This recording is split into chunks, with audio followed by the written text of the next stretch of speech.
রাতে হঠাৎ করে আমাদের সকলের ক্রেভিং উঠলো যে আমরা ফালুদা খাবো। ব্যাস, যেই ইচ্ছা সেই কাজ। তিনজন মিলে বসে গেলাম ফালুদা বানানোর জন্য। কোন কোন তিনজন ভাবছেন? আমি, আমার হাজবেন্ড আর আমার ননদ হৃদিতা। হৃদিতা আমার ননদ হলেও ও একদম আমার বান্ধবীর মতো। কারণ আমরা দুজনে এত এত কথা কারণ আমরা দুজনে এত এত কথা শেয়ার করি। আর সারাদিন কি করি আমরা? সারাদিন আমরা রায়ানকে নিয়ে থাকি, চা খাই বিকালবেলা, আর অনেক আড্ডা হয় আসলে। এই যে ঈদের এত বড় একটা ছুটি গেল, এই ছুটির ভেতরেও আমাদের এভাবেই খাওয়া দাওয়া, গল্প, রায়ানকে নিয়ে ব্যস্ততা, ওকে খাওয়ানো, এইসবের মধ্যেই আমাদের দিন গিয়েছে।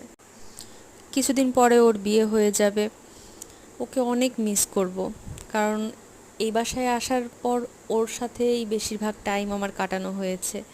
বিশেষ করে একসাথে বিকালে চা খাওয়া, রায়ানকে নিয়ে কাটানোর সময়গুলো অনেক অনেক মিস করব ওকে।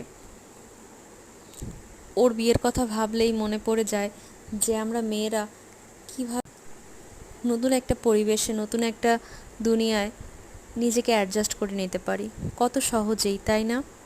বাবার বাসা, মার কাছ থেকে এসে অন্য একটা পরিবেশে আমরা কিভাবে মানিয়ে নিতে পারি। প্রথম প্রথম অনেক ভয় লাগে, ওরও অবশ্যই লাগছে। মুখে না বললে কি হবে, বুঝি তো। কিন্তু আমি জানি ও পারবে, ওর মধ্যে সেই গুণটা আছে। ও অনেক সুইট একটা মেয়ে। কথা বলতে বলতেই আমাদের ফালুদাটা প্রায় রেডি হয়ে গেল। এবার ডেকোরেশনের পালা। ডেকোরেশনের ভাগটা দিয়েছিলাম আমার হাজব্যান্ডকে। ওই সুন্দর করে ডেকোরেট করছিল। এই যে আমাদের ফালুদা রেডি হয়ে গিয়েছে, ওপরে এক এক স্কুপ করে আইসক্রিম দিয়ে দেওয়া হয়েছিল যাতে আরেকটু ইয়ামি লাগে। এরপরে খাওয়ার পালা। কিন্তু তার আগে তো একটু ফটোশ্যুট করতে হবে, না হলে কি হয়? তো এই যে ফটোশ্যুট। Thanks for watching.